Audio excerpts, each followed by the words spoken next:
आऊज़ुबिल्लाहिमिनश्शैतानिर्रजीम बिस्मिल्लाहिर्रहमानिर्रहीम। शुरू अल्लाह पाक के नाम से जो बड़ा मेहरबान और नहायत रहम करने वाला है। स्टूडेंट फाइनेंशियल अकाउंटिंग 2 का चैप्टर नंबर 22 शुरू करेंगे, cost volume profit analysis.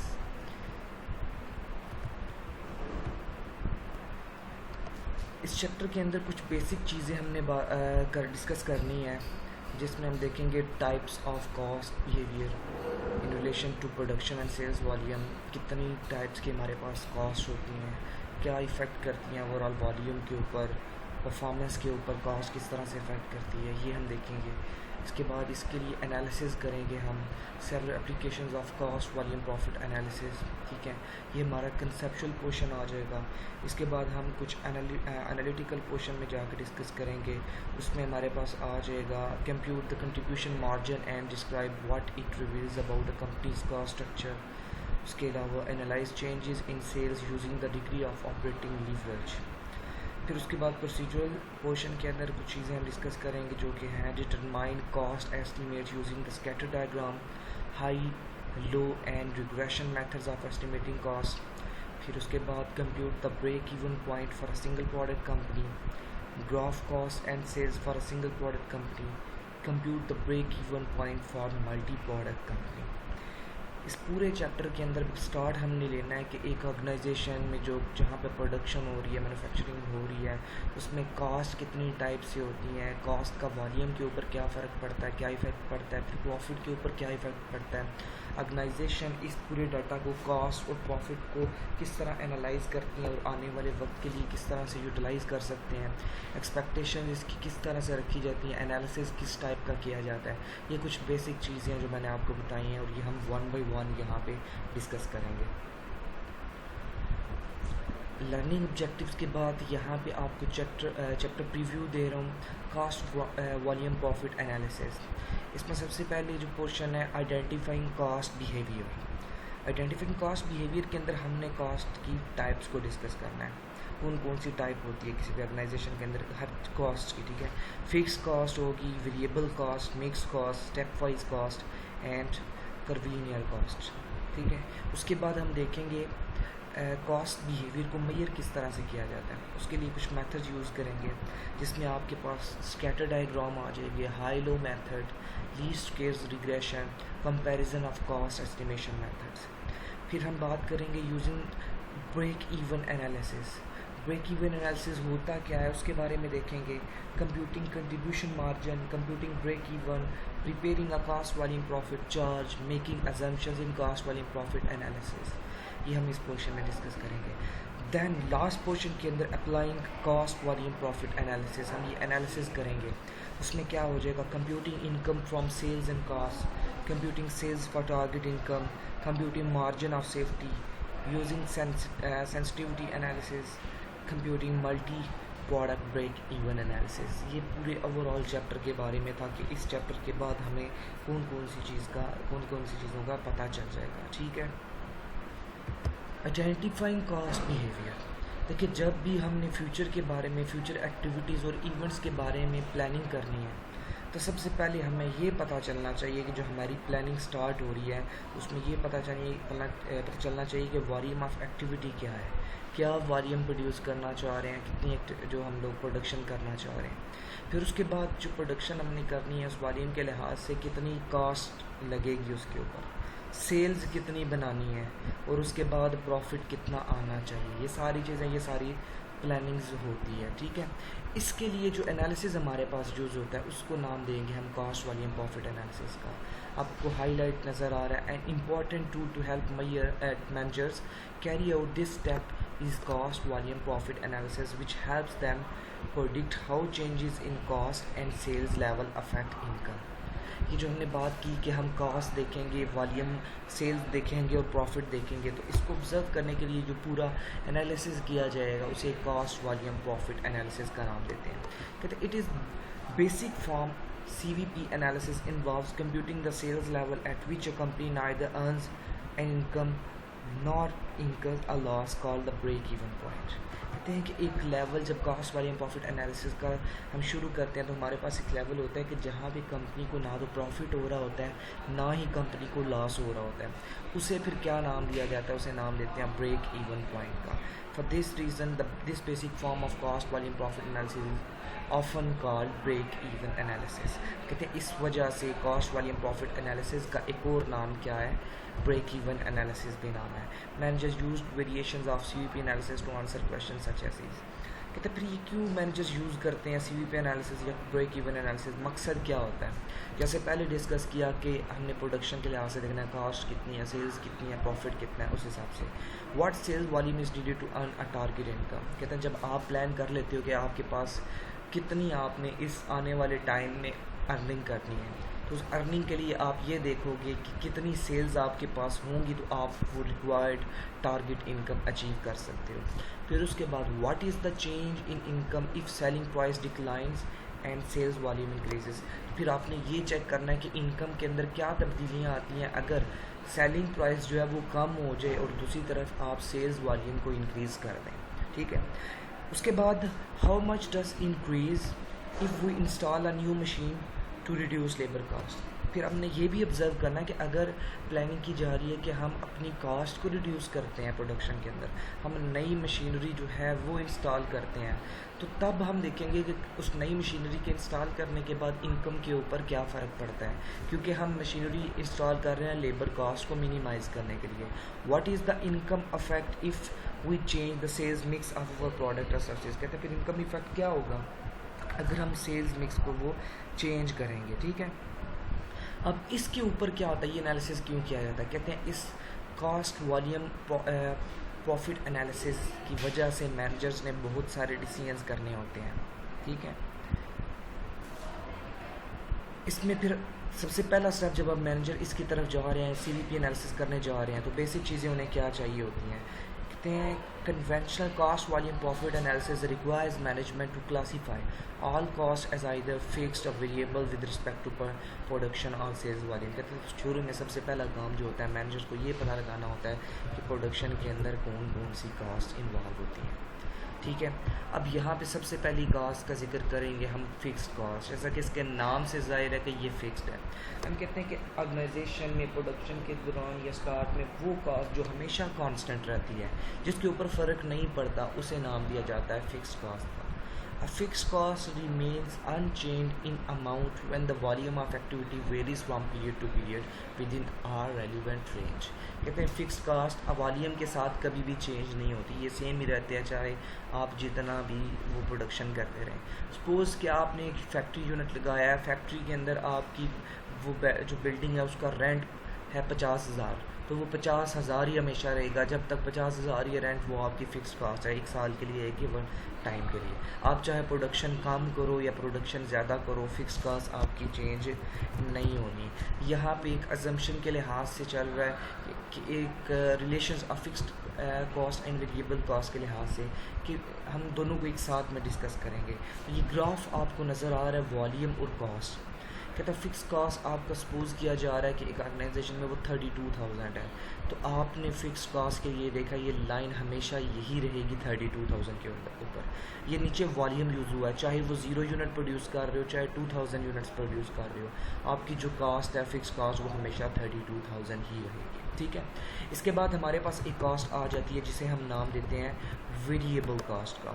Variable cost नाम से ज़ाहिर है कि ये वेरी करती रहती है, हम कहते हैं यूनिट्स ऑफ प्रोडक्शन के साथ ये चेंज होती रहती है ये वाली कॉस्ट। और variable cost changes in production to changes in volume of activity. The direct material cost of a product is one example of a variable cost. कहते हैं कि ये जो है आपकी प्रोडक्शन के साथ वेरिएबल कॉस्ट कॉन्स्टेंटली चेंज होती रहती है।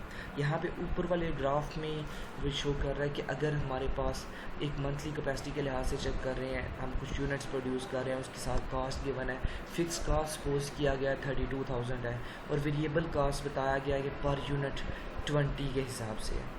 ठीक है, तो हम सपोज़ करते हैं जब 0 यूनिट की प्रोडक्शन थी तो हमारी वेरिएबल कास्ट जो है वो 0 थी। जब यूनिट्स की प्रोडक्शन इंक्रीज़ करती जाएगी ये वेरिएबल कास्ट हमारी इंक्रीज़ करती जाएगी। ये वाला ग्राफ के अंदर जो पोर्शन है ज़ीरो से स्टार्ट होकर इंक्रीज़ कर रहा है, ये हमारा कौन सा है, ये वेरिएबल कॉस्ट है। ठीक है, जब प्रोडक्शन नहीं है तो वेरिएबल कॉस्ट ज़ीरो है, जब प्रोडक्शन इंक्रीज़ करती जाएगी तो ये भी साथ इंक्रीज़ करती जाएगी। इसके बाद हमारे पास तीसरे नंबर पे एक कास्ट आ जाती है जिसे हम नाम देते हैं मिक्स्ड कॉस्ट। मिक्स्ड कॉस्ट क्या है? Mixed cost includes both fixed and variable cost components. कहते हैं कि ये दोनों चीज़ें इसमें शामिल होती हैं। ठीक है, मिक्स्ड कॉस्ट के अंदर क्या होता है, फिक्स्ड प्लस वेरिएबल दोनों हमारे पास शामिल है। For example, compensation for sales representative often includes a fixed monthly salary and a variable commission based on the sales. तो यहाँ पे एग्जांपल है कि एक बंदा एम्प्लॉई है कहीं पे, वो परमानेंट सैलरी ले रहा है लेकिन उसके साथ उसको कोई कमीशन भी मिल रहा है, तो परमानेंट सैलरी उसकी फिक्स्ड होगी और साथ कमीशन उसका वेरिएबल होगा, दोनों को ऐड करेंगे तो वो मिक्स कॉस्ट बन जाएगी। अब डायग्राम की मदद से, ग्राफ की मदद से हम लोग शो कर रहे थे जिसमें जम्पशन थी कि हमारे पास फिक्स कॉस्ट हमेशा सेम रहेगी 32,000, वेरिएबल कॉस्ट थी 20 पर यूनिट, तो 20 पर यूनिट के हिसाब से ये इंक्रीजिंग ट्रेंड शो किया। तो अब मिक्स कॉस्ट क्या होगी? देखिए, हम प्रोडक्शन के अंदर 0 यूनिट प्रोड्यूस करें तो हमारी वेरिएबल कॉस्ट 0 होगी, लेकिन उसी 0 यूनिट के ऊपर जब यूनिट 0 होंगे, प्रोडक्शन 0 होगी, हमारी फिक्स कॉस्ट 32,000 है। तो इसका मतलब है मिक्स कॉस्ट किस तरह निकलेगी, fixed cost plus variable cost. तो 0 टाइम के ऊपर हमारी मिक्स कॉस्ट 32,000 ही होगी। ठीक है, फिर उसके बाद हम कहते हैं कि क्योंकि वो फिक्स्ड है, और उसके बाद वेरिएबल प्लस फिक्स्ड हम इंक्रीज़ करते जाएंगे और मिक्स्ड कॉस्ट हमेशा फाइंड करते जाएंगे। ठीक है, उम्मीद करता हूँ ये आप लोगों को समझ आ गई होगी। अब नेक्स्ट, मिक्स्ड कॉस्ट के अलावा हमारे पास जो नेक्स्ट कॉस्ट आती है उसे नाम दिया जाता है step wise cost. Step wise cost क्या है कि हम स्टेप बाय स्टेप कॉस्ट को मेजर कर रहे होते हैं। ठीक है, सपोज कि हम कहते हैं कि हमारे 10 यूनिट्स के ऊपर हमें इतनी कॉस्ट पड़ रही है, लेकिन 10 के बाद वो हमारी कॉस्ट को चेंज करना पड़ रही है हमें कुछ खास वजूहात के ऊपर, तो हम वो स्टेप वाइज कैलकुलेट कर रहे होते हैं। ठीक है, step wise cost reflects a step pattern in cost. Sales of production supervisor often behave in stepwise manner in that their salaries are fixed within a relevant range of the current production volume. However, if production volume expands significantly, for example with the addition of another shift, another supervisor must be higher. This means that the total cost per supervisory salaries goes up by a lump sum amount. तो यहाँ पे अगर देखें, हम कहते हैं कि एक शिफ्ट लगा रहे हैं, हमें प्रोडक्शन करना पड़ रही है तो वो सैलरी फिक्स देनी पड़ेगी। अगर हमें शिफ्ट एक एक्स्ट्रा लगानी पड़ेगी क्योंकि हमें ज़्यादा वॉल्यूम चाहिए था, प्रोडक्शन ज़्यादा चाहिए थी, तो एक्स्ट्रा शिफ्ट के लिए हम क्या करेंगे, कुछ एक्स्ट्रा पे करेंगे जिसे हम कहेंगे स्टेप वाइज कॉस्ट। ठीक हो गया। Similarly if volume takes another significant step up, supervisory salaries will increase by another lump sum. This behavior reflects a stepwise cost, also known as a stair step cost. ठीक है, ये हमारे पास ये diagram में show है step wise cast, कहीं पे increase हो रही है, कहीं पे नीचे जा रही है। ठीक है, इसके बाद नेक्स्ट हमारे पास आ जाती है कर्वलीनियर कॉस्ट। कर्वलीनियर कॉस्ट कौन सी है? A variable cost explain is a linear cost. हमने इससे पहले पढ़ा है कि वेरिएबल कॉस्ट हमारी लीनियर कॉस्ट होती है, that is increase at a constant rate, क्योंकि वो एक कांस्टेंट रेट के साथ बढ़ रही होती है as a volume of activity increase. जैसा कि हमने ऊपर एग्जांपल में देखा कि हमारी वेरिएबल कॉस्ट जो है वो है 20 पर यूनिट्स, तो इसका मतलब जितने यूनिट्स इंक्रीज़ करते जाएंगे 20 के हिसाब से वो हमारी कॉस्ट जो है इंक्रीज़ होती जाएगी, यूनिट्स के साथ मल्टीप्लाई करके हम लिखेंगे। A curvilinear cost, also called a non-linear cost, increasing at a non-constant rate as volume increases. कहते हैं ये non-linear cost है क्योंकि ये non-constant rate के हिसाब से increase करती है जब हमारी production increase करती है। When graph curvilinear cost appear as a curved line, exhibit 22.2 shows a curvilinear cost beginning at 0 when production is 0 and then increases of different rates. अब यहाँ पे हमारे पास ये इस डायग्राम में हमें शो हो रही है, लेकिन हम किस तरह समझेंगे कि ये कर्वलीनियर कॉस्ट होती क्या है? सपोज़ कि आप लेबर को पे कर रहे हो पर यूनिट प्रोडक्शन के हिसाब से, तो जब आप 0 की प्रोडक्शन है तो आपकी वो कॉस्ट 0 है, लेकिन जब प्रोडक्शन इंक्रीज़ करती जाएगी वो आपकी कॉस्ट भी इंक्रीज़ करती जाएगी। इस ग्राफ के अंदर ये कर्व्ड लाइन जो आपके पास शो हो रही है, ये कौन सी है? Curvilinear cost. ठीक है, 0 टाइम पे 0 है, उसके बाद इंक्रीज़ करती जा रही है। ठीक है, समझ आ गया ये वाला। नेक्स्ट हमारे पास आ जाता है मेजरिंग कॉस्ट बिहेवियर। ये किस लिए यूज़ होता है? Determine cost estimates using the scatter diagram, high low and regression methods of estimating cost. Different इसमें मेथड्स हमारे पास यूज़ होंगे। Identifying and measuring cost behaviour requires careful analysis and judgement. An important part of this process to identify costs that can be classified as either fixed or variable, which often require analysis of past cost behavior. Three methods are commonly used to analyze past cost: scatter diagram, high-low method and least squares method. यहाँ पे हम तीन तरह के methods use करेंगे cost measurement वगैरह के लिए, उसका ट्रेंड देखने के लिए. एक हमारे पास आ जाता है स्कैटर डायग्राम, ठीक है, हाई लो मेथड आ जाता है एंड लीस्ट स्क्वेयर मेथड आ जाता है. यहाँ पे एक data for estimating cost behaviour दिया हुआ है, मंथ्स दिए हुए हैं, यूनिट्स प्रोड्यूस दिए हुए हैं, टोटल कास्ट दी हुई है, ठीक है. 17,500 होते हैं तो क्या कास्ट होती है. अब हम सबसे पहला मेथड यूज़ करेंगे जहाँ पे स्कैटर डायग्राम, ठीक है. स्कैटर डायग्राम क्या है? Scatter diagram displace cost and unit data in graphical form. In preparing scatter diagram, units are plotted on the horizontal axis, ठीक है. हॉरिजॉन्टल एक्सेस पे हम यूनिट्स ड्रा करेंगे, वर्टिकल एक्सेस पे हम लोग कास्ट ड्रा करते हैं. सपोज किया गया यहाँ पे कि जो हमारी फिक्स कास्ट है वो 16,000 थ्रू आउट द ईयर है. हम यहाँ पे ये लाइन जो ड्रा कर रहे हैं इसे लिख रहे हैं एस्टिमेटेड फिक्स कॉस्ट कंपोनेंट 16,000, ठीक है. उसके बाद ये जो ऊपर हमारे पास ये लाइन ड्रा हो रही है इसके लिए है कि estimated line of cost behaviour. ये हम कॉस्ट बिहेवियर के लिए एक एस्टिमेशन लाइन ड्रा कर रहे हैं. यहाँ पे हमने सबसे पहले क्या करनी है, एक लाइन ड्रा करनी है एस्टिमेटेड, ठीक है, अजम्पशन बेस्ड. हम दो चीज़ें प्रोड्यूस कर सपोज करते हैं. हम कहते हैं कि हाँ यूनिट्स हमारे होते हैं जो कॉस्ट हम ज़ीरो सपोज करेंगे और यूनिट्स हम सपोज करते हैं 40,000. मिडल में हम देखें 0 से 80,000 है तो हम 40,000 सपोज कर लेते हैं. अब 40,000 से ऊपर हम लोग एक एस्टिमेटेड लाइन डॉट्स लगा लेंगे और ऊपर देखेंगे जो हमारी estimated line of cost behaviour है जो हमने शो की थी 16,000 से लेके ऑनवर्ड उसका इंक्रीजिंग ट्रेंड शो किया था. वहाँ ये वर्टिकल एक्सेस जो है हम इसका कॉमन यहाँ पे ले लेंगे, ड्रा कर लेंगे, ठीक है. अब यहाँ पे जब हमने ये लाइन ड्रा की estimated line of cost behaviour उन दोनों का देखा तो ये हमारा एस्टिमेट जो बन रही है कॉस्ट वो सपोज करके वो हमें जो नज़र आ रही है ग्राफ की मतलब वो 24,000 पे बन रही है, ठीक है. और यहाँ पे ये है कि 16,000 हमारे पास क्या था, वो हमारे पास फिक्स कास्ट थी.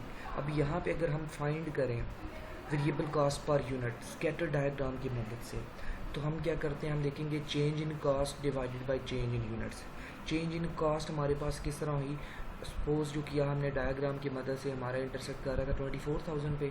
24,000 को हम फिक्स कास्ट में से माइनस कर देंगे, हम लिखेंगे चेंज इन कास्ट 24,000 माइनस 16,000 और डिवाइड कर देंगे हम चेंज इन यूनिट्स पे, क्योंकि ज़ीरो यूनिट के लिहाज से हमारी जो फिक्स कास्ट थी वो 16,000 ही है और 40,000 यूनिट्स के ऊपर भी फिक्स कास्ट हमारी 16,000 ही है. तो 24,000 में से 16,000 माइनस किया 8,000 निकल आया.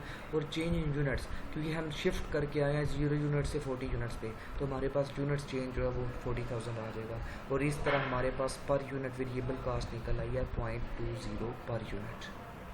अच्छा, अब यहाँ पे जो एस्टिमेशन होगी वेरिएबल कास्ट की, ठीक है, ये टोटल कास्ट की, वो किस तरह से होगी. कॉस्ट इक्वेशन मैनेजमेंट को ये बताएगी कि जब भी उन्होंने एस्टिमेशन करनी है कॉस्ट के लिए वो 16,000 plus variable cost per unit, मतलब 16,000 फिक्स्ड आ गई है और बाकी 0.20 पर यूनिट जो है वो हर यूनिट के हिसाब से देखेंगे, उसको मल्टीप्लाई करके 16,000 में ऐड कर देंगे तो ये हमारे पास इसकी एस्टिमेशन निकल आई स्कैटर डायग्राम की मदद से कॉस्ट की. ठीक हो गया, ये समझ आ गई यहाँ तक. नेक्स्ट हमारे पास सेकंड मेथड आ जाता है high low method. High low method से हम लोग कॉस्ट इक्वेशन जो फाइंड करेंगे, ठीक है, इसमें क्या करते हैं हम हाई या लो मेथड टेक्निक यूज़ करते हैं. हम ये देखते हैं कि जो हमारे पास डाटा है उसमें हाईएस्ट डाटा क्या है और लोएस्ट डाटा क्या है. हम यहाँ पे क्योंकि डाटा शो कर रहे हैं ये वाला जिसमें प्रोडक्शन यूनिट प्रोड्यूस लोएस्ट है 17,500 और हाईएस्ट यूनिट प्रोडक्शन है 67,500 और इसी तरह लोएस्ट कास्ट है 20,500 और हाईएस्ट कास्ट है 29,000. इन दोनों को हम अपने माइंड में रखेंगे, ठीक है. In our case the lowest number of units is 17,500 and the highest is 67,500, ठीक है. The cost corresponding to these units volumes are 20,500 and 29,000 respectively. अब ये ग्राफ है हमारे पास. तो हम सबसे पहले फाइंड करते हैं variable cost per unit, change in cost divided by change in units. Change in cost जब देखा 29,000 माइनस 20,500 और चेंज इन यूनिट्स देखा 67,500 माइनस 17,500 तो ये हमारे पास निकल आई 0.17 पर यूनिट. अब हाई लो कॉस्ट मेथड में हमें नेक्स्ट एक चीज़ करनी पड़ेगी, हमने फिक्स्ड कास्ट इसमें फाइंड करनी है। वो फिक्स्ड कास्ट किस तरह फाइंड करेंगे, हम या तो हाई या लो दोनों में से एक को सपोज करके उसके हिसाब से फिक्स्ड कास्ट चेक करेंगे। यहाँ पे देखिए हाई लो मेथड से फिक्स्ड कास्ट किस तरह निकलेगी, हमें पता है कि हमारी टोटल कास्ट इक्वल होती है फिक्स्ड प्लस वेरिएबल। तो यहाँ पे हम ये फार्मूला इक्वेशन यूज़ करते हैं, total cost is equal to fixed cost plus variable cost per unit. अब टोटल कास्ट हमारे पास सपोज करते हैं हाई के ऊपर थी 29,000, वेरिएबल कास्ट 0.17 पर यूनिट के हिसाब से, यूनिट्स हमारे पास बने हाई वाले 67,500। तो जब इस इक्वेशन को हमने फुलफिल किया तो हमें पता चला फिक्स कास्ट हमारी निकल रही है 17,525। तो ये इस ग्राफ में यहाँ इस हिसाब से ये चीज़ शो हो रही है। ठीक है, उम्मीद करता हूँ आप लोगों को समझ आ गई होगी। इसका रिमेनिंग पार्ट नेक्स्ट लेक्चर में करेंगे इंशाल्लाह। अपना ख्याल रखिएगा, अल्लाह हाफिज़।